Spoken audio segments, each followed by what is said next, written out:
mga karag-karag, welcome back to my vlog. Isang magandang umaga sa inyong lahat mula dito sa Lahasak City. Dahil brownout nga mga karag-karag, nahuli na naman ako sa chismisan galore sa mundo ng beauty pageant. Makabuan dyan yung internet diri sa Lahasak City sa tinuod lang dyan. Pero wala tayong magawa dito, nakatira sa Kuragan. Lalaban at lalaban pa rin ako para sa pangkabuhayan showcase, para sa ekonomiya, para sa chismis with coast natin sa mga aso at kay Tatay Silino. Eto na nga ang mga latest kaganapan ngayon na pinag-uusapan at pinagchichikahan ng mga active na mga chismos at mga chismosa kahapon talaga ito mga karag-karag. Dahil nga isa si Atisa Manalo sa host sa Mr. International 2025 sa Thailand, ayun, umaariba ang ating kandidata. At dahil nga sa kanyang palok, sa kanyang pastyling, mga karag-karag, naku, kinundina na naman ito na mga chismos at mga chismosang hindi sumusuporta sa laban ni Atisa Manalo. Or maging yung mga supporter ni Atisa Manalo, nung makita ang palok ni Atisa Manalo sa kanyang paglipad papuntang Thailand, bitaw, marami ang napatanong anyari sa pa-makeup ni Atisa Manalo. Hindi pa rin ba daw alam na mga stylist ni Atisa Manalo kung anong makeup yung babagay sa kanya? Bakit daw minikapan si Atisa Manalo ng ganito? Hindi talaga bagay kay Atisa Manalo yung ganitong pa-makeup mga karag-karag. Para lang sa sarili ko ding opinion ha. Kasi alam naman natin na light makeup lang talaga yung bagay kay Atisa. Pag heavy makeup talaga is wala nagmamatured yung face lock ni Atisa Manalo. So, sa bagay, Miss Universe yung sasalihan niya, di ba? So, maraming mga netizen sa social media ang pumuna. Dapat, sa ngayon, alam na daw ng team ni Atisa Manalo kung ano yung palok, yung babagay sa kandidata natin na lalaban sa Miss Universe. Dahil, alam naman natin na yung bigla ang mga pa-video, mga picture, diba? So masyado daw mahalata ba yung hindi daw mapaghandaan bitaw ng team ni Atisa Manalo na may mga biglaang nagvi-video sa kanya, tapos yung ganitong paanggulo daw yung makuha. So pagpipestahan na naman daw yung kandidata natin sa mga laitiro-laitira nating mga kapitbahay, which is tama naman sila. Nakagawa na naman ng dahilan yung mga kapitbahay natin na may may ibabatong pangpatawa sa ating kandidata. Dahil nga sa palok na ito ni Atisa Manalo, hindi talaga nagustuhan ng karamihan. Ewan ko sa inyo mga karag-karag kung beat ba ninyo yung pal-makeup galore ni Atisa Manalo sa video na to na mapanood ninyo.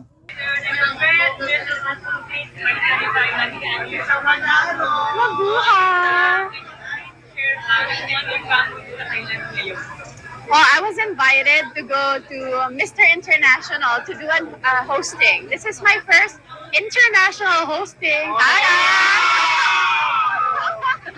And then also on the 24th, I'm gonna visit the Miss Universe headquarters, do a little bit of interview, and then there's a photo shoot scheduled also. Hopefully, I get to meet Kun An and Nawat and everyone in the organization. How do you feel right now? I'm very excited. This is my third time going to Thailand, and I'm excited to see if it has changed a lot. I'm excited to eat their food also. I'm excited to see what is new in Thailand. So,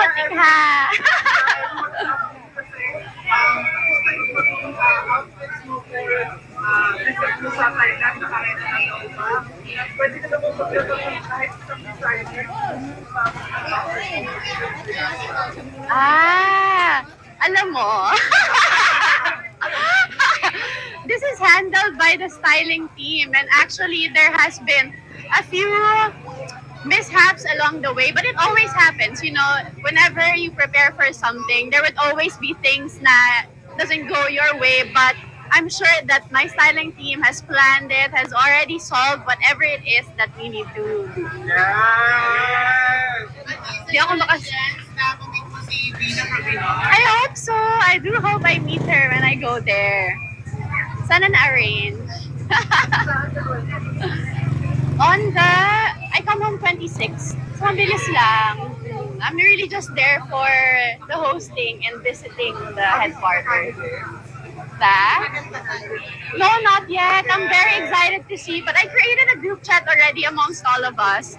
But you know, I only know them by name. They're not yet the face. I'm very excited.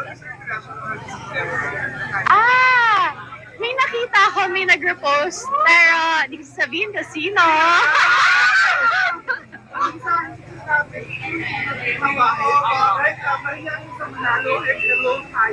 Ano? Ganun lang, yun na. Wait, what do I say?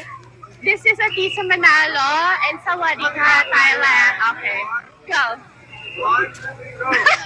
Bakit tumawa? This is Atisa Manalo, Sawadee Ka, Thailand. Ay, wala lang po. Beauty. Thank you. Ano mga karagkarag, narinig at napanood na ninyo ang very energetic nating si Atisa Manalo na kung saan very OA daw sa kanyang pa-interview na to, na sobrahan daw yung pagpabebe ni Atisa Manalo. Yun yung mga hanas na naman nila.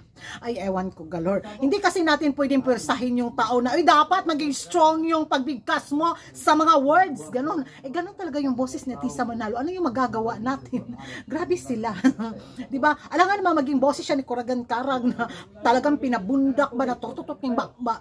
Si Atisa Manalo kasi isa na lang siya. Very sweet kasi siya na ano, yung boses niya, diba? So, ganun talaga siya the way siya magsalita. Kahit kung dinahin pa nila ng maraming beses, hindi na talaga mababago yung boses ni Atisa Manalo. Ganun talaga yung boses niya.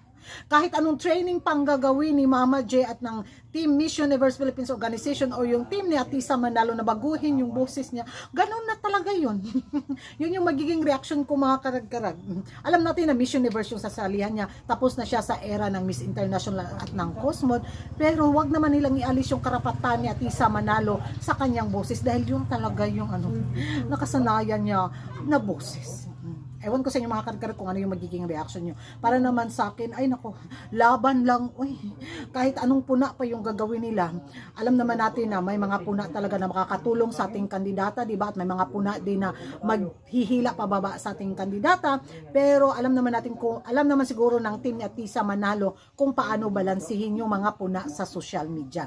Yan ay sa sariling opinion ko lang. Magkaiba-iba tayo. Magrespetuhan na lang tayo dito mga karkar. Kung magkapareho tayo ng opinion, comment down below. Kung hindi man, comment down below. At eto na nga, excited ako sa kanyang pator galore sa Miss Universe Organization, di ba? Kahit sabihin nilang huli na yung pator-tor ni Atisa Manalo dahil nauna na si Maring Vena, si Venezuela, at ano na lang si Atisa Manalo, ay okay lang din yun. At least nakator siya sa Miss Universe Organization, di ba? Advantage na rin yun sa ating kandidata. Kahit hilahin nila pababa si Atisa Manalo sa kanilang mga hotspot bitaw, ay okay, laban pa rin. Philippines yung sash. Kaya nating iangat yung laban ni Atisa Manalo na makapasok tayo sa placement, diba? Pinoy tayo. Ay, naku mga karag-karag, ewan ko sa inyo kung ano yung magiging reaction nyo dito nga sa mga sirkulasyon ng chismisan sa beauty pageant sa social media. Yung mga hanas at banat nila kay Atisa Manalo.